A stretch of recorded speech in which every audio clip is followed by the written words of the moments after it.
Hello my dear students of Athena Academy. Today I am going to teach you a new lesson from your Hindi book. The lesson name is फसलों की त्योहार and the lesson number is 2. So open your Hindi book. बच्चों, आज मैं तुम लोगों को यह लेसन सिखाने जा रही हूँ. लेसन नेम फसलों के त्योहार. फसलों के त्योहार. बच्चों, आपने देखा होगा कि जब हमारे देश में फसलों को काटते हैं ना, तो तब बहुत सी त्योहार मनाए जाते हैं. हमारे भारत देश में बहुत सी राज्यों में क्या त्योहार मनाए जाते हैं. फसलों को जब काटते हैं तब बहुत सी त्योहार मनाए जाते हैं, जिसमें मुख्य है खिचड़ी, वैशाखी, पोंगल आदि. सारा दिन बोरसी के आगे बैठकर हाथ तापते हुए गुजर जाता है. तो सारा दिन क्या होता है? बोरसी के आगे बैठकर हाथ तापते हुए गुजर जाता है. कहा तो खिचड़ी के समय धूप में गर्माहट की शुरुआत होनी चाहिए और यहाँ हम सूरज के इंतजार में आस लगाए बैठे हुए हैं. तो खिचड़ी के समय में क्या होता है? धूप में गर्माहट की शुरुआत होनी चाहिए, लेकिन यहाँ सब लोग सूरज के इंतजार में क्या कर रहे थे? आस लगाए बैठे हुए थे. पूरे 10 दिन हो गए, सूरज लापता है. तो पूरे 10 दिन ही हो गए थे, सूरज गायब है. आज सुबह तो रजाई से निकलने की हिम्मत नहीं हो रही थी. आज सुबह तो इतनी ठंडी थी, रजाई से निकलने की भी हिम्मत ही नहीं हो रही थी. जब ठंड होती है तो हम लोगों को उठने में प्रॉब्लम होती है ना. तो ठीक उसी तरह क्या हुआ है? सुबह रजाई से निकलने के भी हिम्मत नहीं हो रही थी. बाहर देखने से तो समय का अंदाजा बिल्कुल नहीं हो रहा, लेकिन घर में हो रही चहल पहल अब पता चल रही थी. बाहर देखते हैं तो हमें समय का अंदाजा भी नहीं लगता है, लेकिन घर में जो हो रही है चहल पहल, तो इससे पता चला है. रह कर कानों में कभी चापाकल के चलने और पानी के गिरने की आवाज़, तो कभी किसी के हाथ लगाने की आवाज़ आ रही थी. जा भाग के देख केरा के पत्ता आइल की ना, आज ये लोग के उठे के नईखे का, बोल जल्दी तैयार हो खश. अब तो उठने में ही भलाई है. तो बच्चों, घर में रह कर कानों में कभी चापाकल के चलने और कभी पानी गिरने की आवाज़ और कभी किसी को हाथ लगाने की आवाज़ आ रही थी. और किसी ने भी तो ये भी कहा है, जा भाग के देख केरा के पत्ता आइल की ना, आज ई लोग के उठे के नईखे का, बोल जल्दी तैयार हो खस. अब तो उठने में ही भलाई है. तो बच्चों, जब बच्चों को ठंड लगती है तो रज़ाई से भी उठने की भी हिम्मत नहीं होती है, लेकिन किसी ने कहा है अब जल्दी ही उठ जाओ और तैयार हो जाओ. तो तब बच्चों ने सोचा अब तो उठने में ही भलाई है. नहा धोकर हम सभी एक कमरे में इकट्ठा हुए. नहा धोकर सभी लोग क्या हुए? एक कमरे में इकट्ठा हुए थे. दादा और चाचा ने क्या सफ़ेद चकाचक मार लगी धोती और कुर्ता पहना हुआ है. दादा और चाचा ने क्या पहना है? सफ़ेद रंग की चकाचक मार लगी हुई धोती और कुर्ता पहना हुआ है. खिचड़ी में ऐसन थार हम पहले कम्बो ना देख नी चारा देख कनकना देखता. पापा ने कहा शायद आज धोती में उन्हें ठंड कुछ ज़्यादा लग रही है. सामने मछिया पर खादी की सफ़ेद साड़ी पहने हुए दादी बैठी थी. तो दादी कहाँ पर बैठी थी? मछिया पर खादी की सफ़ेद साड़ी पहनकर. आज दादी ने अपने बाल धोए हैं. जग सफ़ेद सेमल की रुई जैसे हल्के फुल्के बाल. जग सफ़ेद सेमल की रुई जैसे हल्के फुल्के बाल. सफ़ेद दादी की बाल क्या है? सफ़ेद है. गौर से देखने पर भी एक काला बाल नज़र नहीं आता. गौर से जब हम लोग अच्छी तरह से देखते हैं ना, तब भी दादी के बाल काला दादी के एक भी बाल काला नहीं आता है, नज़र नहीं आता है। बिल्कुल धुली धुली सी लग रही है दादी। बिल्कुल धुली धुली सी लग रही है दादी। उनके सामने केले के कुछ पत्ते कतार में रखे हैं, जिस पर तिल, मीठा मतलब गुड़, चावल आदि के छोटे छोटे ढेर पड़े हुए हैं। हम बारी बारी से उन सभी चीज़ों को सुने और प्रणाम करने के लिए कहा गया। तो दादी के सामने केले के कुछ पत्ते कतार में रखे हुए थे और जिस पर तिल, मीठा, चावल आदि के छोटे छोटे ढेर पड़े हुए हैं। सभी लोगों को बारी बारी उन सभी चीज़ों को सुने और प्रणाम करने के लिए कहा गया था। जब सबने ऐसा कर लिया तो उन सभी चीज़ों को एक जगह इकट्ठा करके दान दे दिया था। जब सबने उन सब चीज़ों को छुआ था तब सभी चीज़ों को क्या किया था, एक जगह पर इकट्ठा करके दान दिया था। आज तो अप्पी दीदिया बुरी फंसी।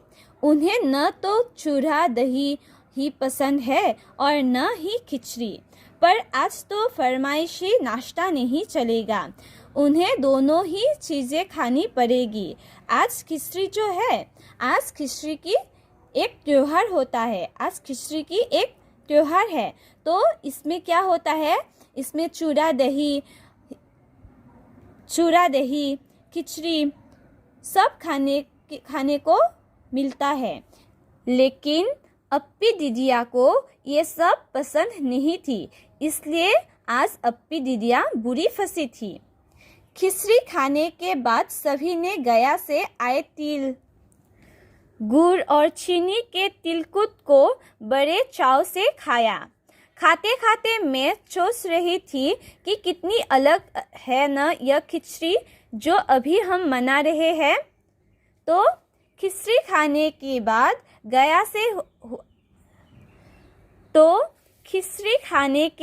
गया से आए हुए तिल, गुड़ और चीनी के तिलकुट को बड़े चाव से सभी ने खाया है। और खाते खाते मैं सोच रही थी कि कितनी अलग है ना यह खिचड़ी जो सभी मना रहे हैं। खिचड़ी एक उत्सव है।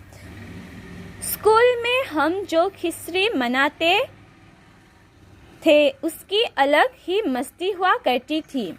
छुट्टी का दिन नाव में बैठकर गंगा नदी की सैर और फिर टापू पर बालू में दौड़ते हुए पतंग उड़ाना या उड़ने की कोशिश करना कितना मज़ा आता था। इधर हम पतंग उड़ाते थे और वही थोड़ी दूर पर गुरुजी, बिमला दीदा, आनंद जी, जिलमित भैया सब मिलकर ईंट से बने चूल्हे पर बड़े बड़े कड़ाहों में खिचड़ी बनाते थे। हम भी बीच में अपनी पतंगों को सुस्ताने का मौका देते हुए मटर और प्याज छिलने बैठे जाते। तो हम लोग भी क्या करते हैं, बीच में अपनी पतंग को सुस्ताने का मौका उन लोगों को भी देते हैं और देते हुए हम लोग मटर और प्याज छिलने में बैठ जाते थे। वैसी खिचड़ी फिर दोबारा खाने को नहीं मिली थी। वाकई ढंग कैसा भी हो पर है ये खुशियों का त्योहार। खुशियों का त्योहार। खिचड़ी एक त्योहार है। जनवरी माह के मध्य में भारत के लगभग सभी प्रांतों में फसलों से जुड़ा कोई न कोई त्योहार मनाया जाता है। जनवरी माह के मध्य में मतलब माह के मध्य भाग में भारत के लगभग सभी प्रांतों में फसलों से जुड़ा कोई न कोई त्योहार मनाया जाता है। कोई फसलों के तैयार हो जाने पर खुशी बांटता है तो कुछ लोग इस उम्मीद में खुश होते हैं कि अब पाला कम होगा। सूरज की गर्मी बढ़ने से खेतों में खड़ी फसल तेजी से बढ़ेगी। तो सूरज की गर्मी बढ़ने से खेतों में क्या होगी, फसल तेजी से बढ़ेगी। सभी प्रांतों और इलाकों का अपना रंग और अपना ढंग नजर आता है। इन सभी में क्या होता है, सभी प्रांतों में और इलाकों में अपना रंग और अपना ढंग नजर आता है। इस दिन सब लोग अच्छी पैदावार की उम्मीद और फसलों के घर में आने की खुशी का इंतज़ार करते हैं। उत्तर प्रदेश, बिहार, मध्य प्रदेश में मकर संक्रांति या तिल संक्रांत, असम में बिहू, केरल में ओणम, तमिलनाडु में पोंगल, पंजाब में लोहड़ी, झारखंड में सरहुल, गुजरात में पतंग का पर्व सभी खेती और फसलों से जुड़े त्योहार है। ये सब क्या है? ये सब त्योहार है। असम में बिहू, उत्तर प्रदेश, मध्य प्रदेश, बिहार में मकर संक्रांति या तिल संक्रांत, ये सब क्या है? ये सब पर्व है, उत्सव है। इन्हें जनवरी से मध्य अप्रैल तक अलग अलग समय मनाया जाता है। तो इन्हें जनवरी से मध्य अप्रैल तक क्या करते हैं? मनाया जाता है। झारखंड में सरहुल बड़े जोशो खरोश के साथ मनाया जाता है, मतलब बड़े ही उत्साह के साथ मनाया जाता है। 4 दिनों तक इसका जश्न चलता रहता है। 4 दिनों तक इसका जश्न चलता रहता है। अलग अलग जनजातियाँ इसे अलग अलग समय में मनाती है। संथाल लोग फरवरी मार्च में, तो ओराव लोग इसे मार्च अप्रैल में मनाते हैं। आदिवासी आमतौर पर प्रकृति की पूजा करते हैं। तो बच्चों, अलग अलग जनजातियाँ इसे अलग अलग समय में मनाती है। संथाल लोग फरवरी मार्च में और ओराव लोग मार्च अप्रैल में मनाते हैं। और आदिवासी लोग आमतौर पर प्रकृति की पूजा करते हैं। प्रकृति मतलब पेड़, वृक्ष आदि की पूजा करते हैं। सरहुल के दिन विशेष रूप से साल के पेड़ की पूजा की जाती है। सरहुल के दिन में विशेष रूप से क्या करती है? साल के पेड़ की पूजा करती है। यही समय है जब साल के पेड़ों में फूल आने लगते हैं और मौसम बहुत ही खुशनुमा हो जाता है। तो यही समय है, वही समय में क्या करते हैं? पेड़ की पूजा करते हैं। तो जब फूल आने लगते हैं और मौसम बहुत ही खुशनुमा हो जाता है, तब साल के पेड़ की पूजा करती है। स्त्री पुरुष दोनों ही ढोल मंजीरे लेकर रात भर नाचते गाते हैं। और स्त्री पुरुष क्या करते हैं? दोनों ही ढोल मंजीरे लेकर रात भर नाचते गाते हैं। इन उत्सव में चारों ओर फैली हुई छोटी छोटी घाटियाँ, लंबे लंबे साल के वृक्षों का जंगल और वही आसपास बसे छोटे छोटे गांव, लिपे पुते करीने से बुहारे और सजाए गए अपने घरों के सामने लोग एक पंक्ति में कमर में बाहें डालकर नृत्य करते हैं। तो यहाँ पर देखो, ये जो नृत्य है ना, ये नृत्य करते हैं। अगले दिन वे नृत्य करते हुए घर घर जाते हैं। अगले दिन क्या करते हैं? नृत्य करते हुए घर घर जाते हैं और फूलों के पौधे लगाते हैं। तो अच्छी बात है ना, फूलों के पौधे, कितनी अच्छी बात है। फूलों के पौधे लगाते हैं घर घर में जाकर। घर घर से चंदा मांगने की भी प्रथा है। घर घर में चंदा मांगने की भी प्रथा है। पर चंदे में मालूम है क्या मांगते हैं? चंदे में तुम लोगों को मालूम है क्या मांगते हैं? मुर्गा, चावल और मिश्री। मुर्गा, चावल और मिश्री मांगते हैं।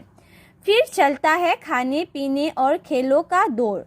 फिर चलता है खाने पीने और खेलों का दौर। फिर खाते हैं, खेलते हैं, ये सब मौज मस्ती करते हैं।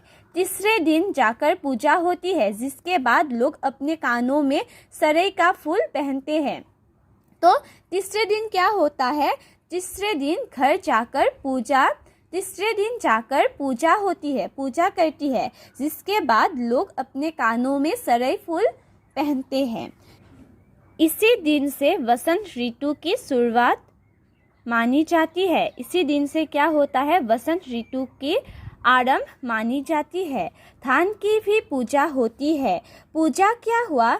आशीर्वादी धान अगली फसल में बोया जाता है। पूजा क्या हुआ? आशीर्वादी धान अगली फसल में बोया जाता है। तमिलनाडु में मकर संक्रांति या फसलों से जुड़ा त्योहार पोंगल के रूप में मनाया जाता है। तमिलनाडु में फसलों से जुड़ा त्योहार पोंगल के रूप में मनाया जाता है। इस दिन खरीफ की फसलें चावल, अरहर आदि कटकर घरों में पहुंचती है। लोग नए धान कूटकर चावल निकालते हैं। हर घर में मिट्टी का नया मटका लाया जाता है, जिसमें नए चावल, दूध और गुड़ डालकर उसे पकाने के लिए धूप में रख देते हैं। तो बच्चों, तमिलनाडु में क्या होता है, मकर संक्रांति या फसलों से जुड़ा कुछ भी त्योहार को पोंगल के रूप में मनाया जाता है। इस दिन क्या होता है, खरीफ की फसलें चावल, अरहर आदि कटकर घरों में पहुंचाती है। लोग नए धान कूटकर चावल निकालते हैं। हर घर में मिट्टी का नया मटका लाता है और जिसमें नए चावल, दूध और गुड़ डालकर उसे पकाने के लिए धूप में रख देते हैं। हल्दी शुभ मानी जाती है, इसलिए साबुत हल्दी को मटके के मुंह के चारों ओर बांध देते हैं। यह मटका दिन में 10:30-12 बजे तक धूप में रखा जाता है। क्या मटका? जिसमें चावल, दूध, गुड़ है ना। और वह मटका क्या करता है, धूप में सुखाने के लिए रख देता है। जैसे ही धूप में उफान आता है, जैसे ही दूध में उफान आता है, जैसे ही दूध उबलता है ना, दूध उबलता है तो और दूध चावल मटके से बाहर गिरने लगता है और दूध और चावल क्या होता है, मटके से बाहर गिरने लगता है, तो पोंगला पोंगल के स्वर सुनाई देते हैं। ये स्वर सुनाई देते हैं। दूसरी ओर गुजरात में पतंगों के बिना तो मकर संक्रांति का जश्न अधूरा ही माना जाएगा। दूसरी ओर क्या होता है, गुजरात में पतंगों के बिना मकर संक्रांति का जश्न अधूरा ही माना जाता है। इस दिन आसमान की ओर यदि नजर उठाए तो शायद हर आकार और रंग रूप की पतंगे आकाश में लहराती हुई मिले।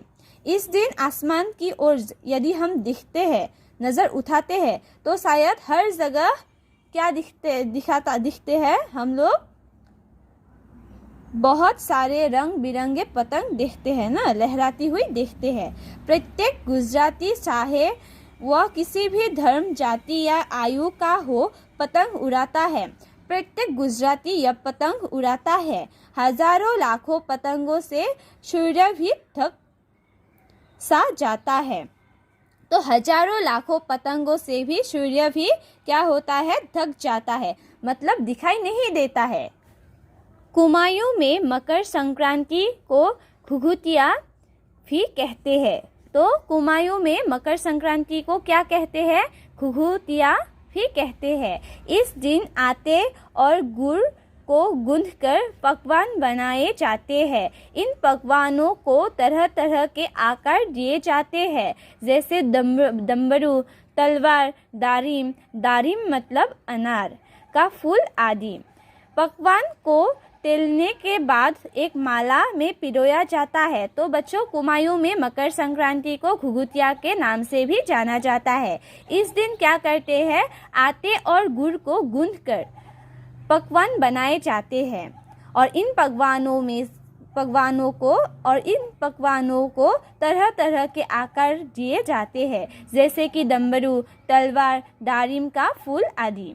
पकवान को तलने के बाद एक माला में पिरोया जाता है। माला के बीच में संतरा और गन्ने की गंदेरी पिरोई जाती है।